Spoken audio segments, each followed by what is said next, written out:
तो चलिए बिना किसी देरी के शुरू करते हैं। जरा सोचिए, एक 3300 साल पुराना मर्डर मिस्ट्री। एक ऐसा नौजवान राजा जिसे ऊपर से नीचे तक ठोस सोने के ताबूत में दफनाया गया था। आज के इस विश्लेषण में हम इतिहास और मॉडर्न साइंस के एक बेहद रोमांचक संगम को देखने वाले हैं। ये कहानी है इजिप्ट के मशहूर राजा तूतनखामुन की। हम देखेंगे कि कैसे एक आधुनिक सीटी स्कैन ने सदियों पुराने रहस्यों से पर्दा उठाने की कोशिश की। ये सब जानना वाकई दिलचस्प होने वाला है। आगे बढ़ने से पहले आइए एक नज़र डालते हैं कि हम इस गुत्थी को कैसे सुलझाने वाले हैं। हम शुरुआत करेंगे तूतनखामुन के रहस्य से, फिर चलेंगे 1922 में कार्टर की खोज पर, उसके बाद 1968 के एक्सरे और 2005 के सीटी स्कैन पर बात करेंगे। साथ ही इस राजा के इतिहास को समझेंगे और देखेंगे कि कैसे विज्ञान और परंपरा एक साथ आते हैं। तो पहला हिस्सा, तूतनखामुन का रहस्य। एक ऐसा रहस्य जिसने एक पूरे साम्राज्य का अंत कर दिया। राजा तूतनखामुन, जिन्हें अक्सर बॉय किंग भी कहा जाता है। जरा सोचिए, ये सिर्फ एक टीनेजर थे जिनकी मौत महज 18 या 19 साल की उम्र में हो गई। ये उस ताकतवर शाही परिवार के आखिरी वारिस थे जिसने सदियों तक मिस्र पर राज किया। जब उनकी मौत हुई ना, तो उन्हें बेशुमार दौलत और सोने चांदी के साथ दफना दिया गया और फिर दुनिया उन्हें लगभग भूल ही गई। लेकिन सबसे बड़ा सवाल ये है, आखिर इतनी कम उम्र में उनकी मौत हुई कैसे? इसी एक सवाल ने पूरी दुनिया के इतिहासकारों को उलझा कर रख दिया। इस पूरे मामले को समझने के लिए हमें टाइम ट्रैवल करना होगा। टाइमलाइन पे नजर डालें तो कहानी शुरू होती है 1322 ईसा पूर्व में, जब इस राजा की मौत हुई। फिर हम सीधे सदियों आगे छलांग लगाते हैं, साल 1922 में, जब हॉवर्ड कार्टर ने इस मकबरे को खोज निकाला। इसके बाद 1968 में एक एनाटॉमी प्रोफेसर ने पहला एक्सरे किया और फाइनली 2005 में हुआ आधुनिक सीटी स्कैन। हमारी आज की पूरी चर्चा इन्हीं 4 अहम पड़ावों के इर्द गिर्द घूमने वाली है। अब आते हैं हमारे दूसरे पड़ाव पर, साल 1922, कार्टर की वो ऐतिहासिक खोज। अब मकबरे के अंदर जो मिला वो सच में हैरान करने वाला था। सोने चांदी की तो बात ही छोड़ दीजिए, वहां रोजमर्रा की ऐसी अजीबोगरीब चीजें थीं जिनकी आप उम्मीद भी नहीं करेंगे। कांसे के रेजर, लिनन के कपड़े, बोर्ड गेम्स और तो और खाने पीने के बक्से और वाइन भी। लेकिन असली सुराग थे वहां मौजूद फूल, विलो, जैतून और कमल की पंखुड़ियों से बनी मालाएं। इससे क्या पता चलता है? इससे ये इशारा मिलता है कि राजा को शायद मार्च या अप्रैल के महीने में दफनाया गया था, क्योंकि ये फूल उसी मौसम में खिलते हैं। है ना कमाल की बात, कैसे छोटे छोटे सुराग इतिहास की परतें खोल देते हैं। आपके मन में ये सवाल आ रहा होगा कि आखिर प्राचीन मिस्र के लोग ऐसा करते क्यों थे? मरने के बाद बोर्ड गेम्स और वाइन का क्या काम? इसे समझने के लिए हमें फ्यूनरी ट्रेजर्स यानी अंत्येष्टि के खजाने को समझना होगा। मिस्र के लोगों का बहुत पक्का विश्वास था कि मौत के बाद भी एक जिंदगी होती है, आफ्टर लाइफ। उनका मानना था कि उनके राजा को अगले जन्म में भी इन सभी चीजों, इस दौलत और रोजमर्रा के सामान की जरूरत पड़ेगी। वो बस ये पक्का कर रहे थे कि उनके राजा को मौत के बाद भी किसी चीज की कमी ना हो। लेकिन इस खजाने तक पहुंचना बिल्कुल आसान नहीं था। दरअसल कार्टर एक बहुत बड़ी मुसीबत में फंस गए थे। ममी बनाने के लिए जिस रेजिन यानी एक तरह के गोंद का इस्तेमाल किया गया था ना, वो सदियों में पत्थर जैसा सख्त हो चुका था।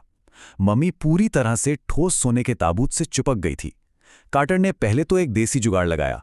मम्मी को चिलचिलाती धूप में रख दिया, लगभग 149 डिग्री फ़ारेनहाइट में। उन्हें लगा गर्मी से गोंद पिघल जाएगा, पर ऐसा कुछ नहीं हुआ। मजबूरन मम्मी को बाहर निकालने के लिए उन्हें शरीर को अंग अंग करके काटना पड़ा। सच कहूं तो ये एक बेहद क्रूर तरीका था, जिससे उन प्राचीन अवशेषों को बहुत भारी नुकसान पहुंचा। चलिए अब आगे बढ़ते हैं अपने तीसरे हिस्से पर, साल 1968 और एक्सरे का वो चौंकाने वाला रहस्य। क्या राजा तूतनखामुन का खून हुआ था?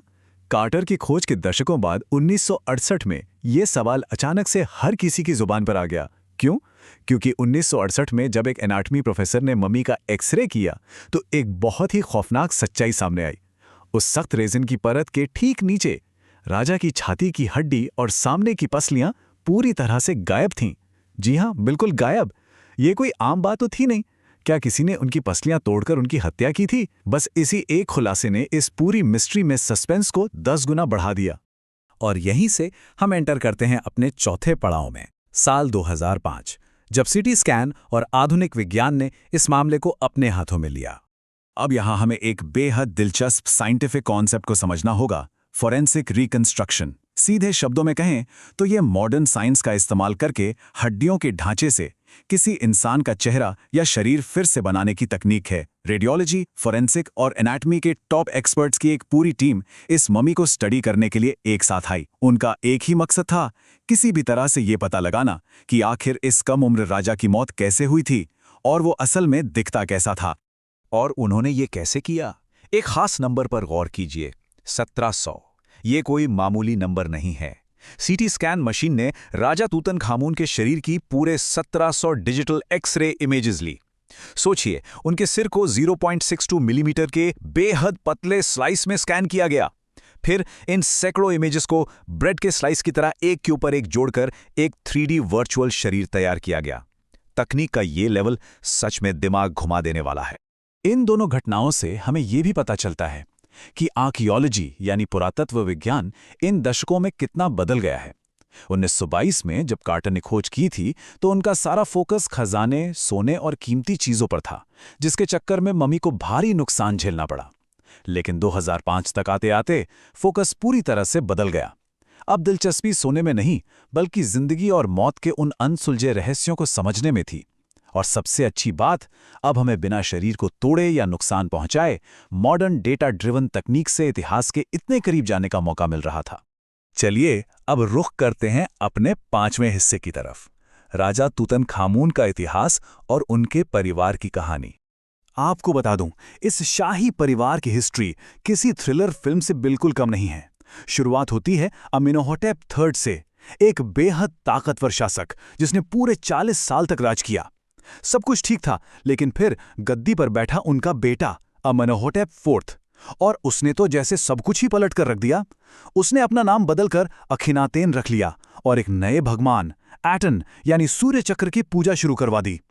हद तो तब हो गई जब उसने मिस्र के सदियों पुराने मुख्य देवता अमून के मंदिरों और मूर्तियों को तुड़वा दिया। आम लोगों के लिए वो दौर सच में बहुत खौफनाक रहा होगा। उसके बाद एक मिस्टीरियस शासक आया जो बस कुछ ही दिन टिक पाया, और फिर गद्दी संभालता है एक युवा लड़का जिसका नाम उस समय तूतनखातेन था। राजा बनते ही इस युवा लड़के ने एक बहुत ही बोल्ड कदम उठाया। उसने सबसे पहले अपना नाम तूतनखातेन से बदलकर तूतनखामून कर लिया, जिसका मतलब होता है अमून की जीवित छवि। उसने तुरंत उन पुराने देवताओं और परंपराओं को वापस लागू किया जिन्हें नष्ट कर दिया गया था। उसने मंदिरों को फिर से बनवाया और देश में फैली उस अफरा तफरी को शांत करने की पूरी कोशिश की।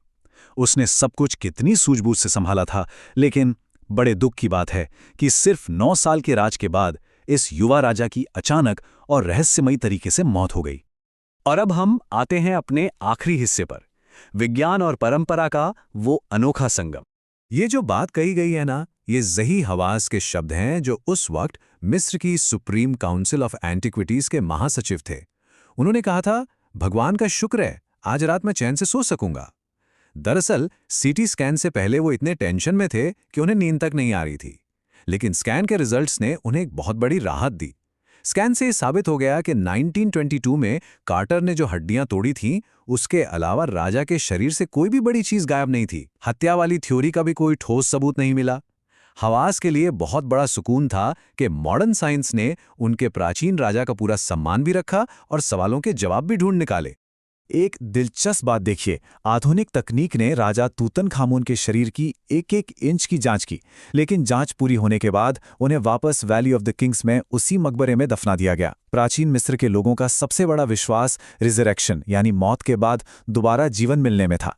सीटी स्कैन के बाद उस युवा राजा को एक बार फिर से शांति से उनके उसी घर में आराम करने के लिए छोड़ दिया गया।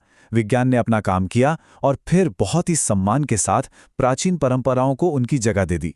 तो आज के इस पूरे विश्लेषण के बाद हम एक बहुत ही गहरे सवाल पर आकर रुकते हैं। हमने देखा कि कैसे हॉवर्ड कार्टर के उस पुराने तोड़-फोड़ वाले तरीके से लेकर आज के सुपर एडवांस सिटी स्कैन तक इंसानों ने हमेशा अतीत को समझने की कोशिश की है। लेकिन सवाल यह है, क्या हमारी लगातार एडवांस होती तकनीक कभी उस मुकाम तक पहुंच पाएगी जहां हमें इतिहास के इन रहस्यों को पूरी तरह से सुलझाने के लिए मृतकों की शांति भंग ही ना करनी पड़े? विज्ञान की दखलंदाजी और प्राचीन परंपराओं के सम्मान के बीच का ये बैलेंस सचमुच सोचने पर मजबूर कर देता है ना? खैर, इस पर आप लोग जरूर सोचिएगा।